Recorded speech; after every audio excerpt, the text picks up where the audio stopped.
Hey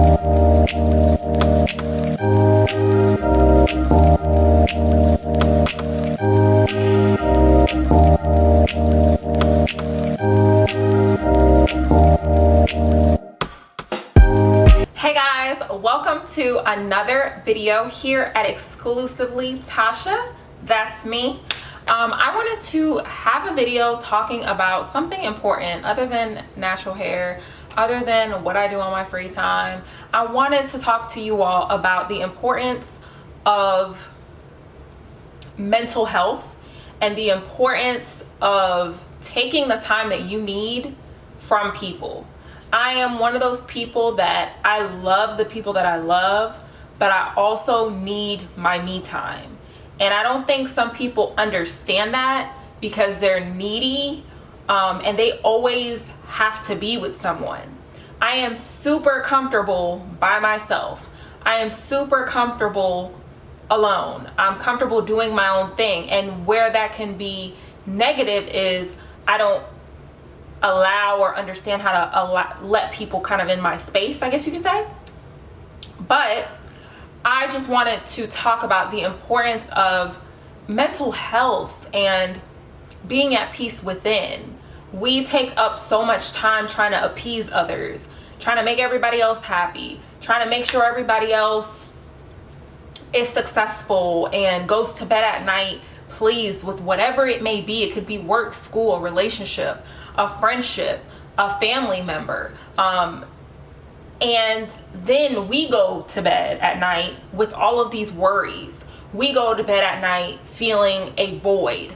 And one of my biggest things that I have learned in my adult life is I am no good if I'm filling all these other people's voids and my void isn't being handled or taken care of. And I don't believe in filling voids with the wrong things like alcohol and sex and, you know, toxic people. But I do believe that it is my duty to work on filling that void. If that means talking to Jesus, if that means praying, if that means going to my quiet place, if that means taking walks, if walks help me, if that means meditating on the word and just being in my stillness, if that means going to a therapist and talking about the things that I'm struggling with so that I can be a better me. And in the Black community, we don't like to talk about mental health. We don't like to talk about suicide.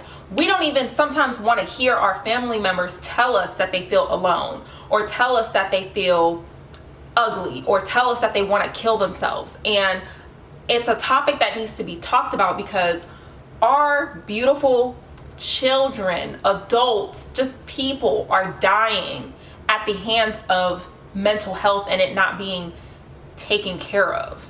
And as a Black and brown community, I see that we are starting to talk about it, but we do not value the topic of mental health as strong as we should. If somebody is coming to you telling you that they want to kill themselves, that is a sign. Something has been triggered and now they think that their world is a disaster. Such a disaster that they need to remove themselves. And I talk about suicide because I've dealt with it with family, but I've also wanted to kill myself. And this may be TMI. People may be like, oh my gosh, you put all your business out on the internet. But I feel like this is gonna have to help somebody. And I never wanted to kill myself to hurt anybody. I never wanted to kill myself to get anybody back. It never was about anybody else. But when you deal with suicide, and when I dealt with it with one of my family members, everybody was affected. It wasn't just that that person was gone. It was now that we felt empty because we lost someone that was important to us, that we loved, that we cared about. And I don't think a lot of people seeing someone be depressed or suicidal or just sad, people just think that it's a selfish thing, that that person is just thinking about themselves and not anybody else. And the reality is that they're not even taking into consideration a lot of times other people. They are so into their problem and their issue that they don't even, nothing else dawns on them but that issue. When I wanted to commit suicide, I was dealing with body image issues. I was dealing with self-esteem. I was dealing with still not mourning my dad's death.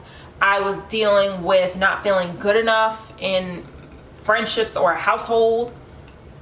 I was dealing with being the, one of the older kids and having to be successful and having to make my mom proud and not doing anything to embarrass the family.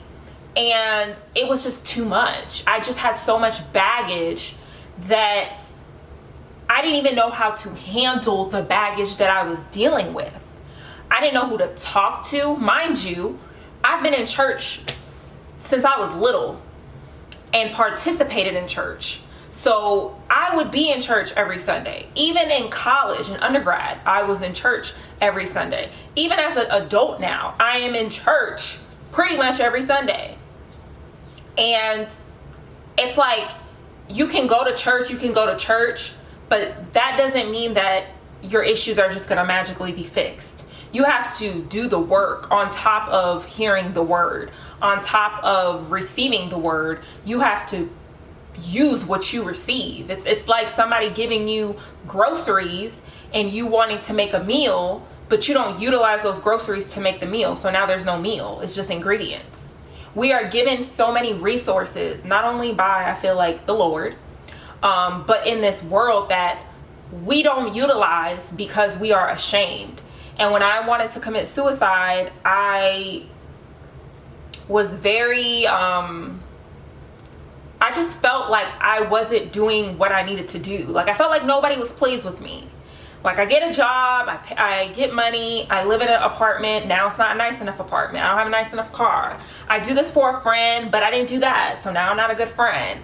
I speak up and defend myself against family and friends. Now I have an attitude. Now I'm a terrible, friend or a terrible family member. And it's like I always kept hitting roadblocks. And I had to honestly want to get better. And this is me talking about my experience with suicide and mental health and being down. And I would lay in my bed and literally get myself sick because I was so sad. I had no joy. I was so empty. And I started to honestly talk to God. Like, I would call my mom, and I don't even know how my mom dealt with me calling her saying this, but I would call my mom and say, "Mom, I just want to die today." Or saying, "I'm gonna run my car over a bridge." Like, who calls their mom to say that? But that was my way of releasing the pain that I had, and in a way crying out for help. That was my way of getting it out. I would call my mom and tell her I love her. I would just tell her I don't want to live no more. I feel like unimportant. I don't feel worthy. Guys don't like me. If they do, they're just trying to do some things that I don't want to do.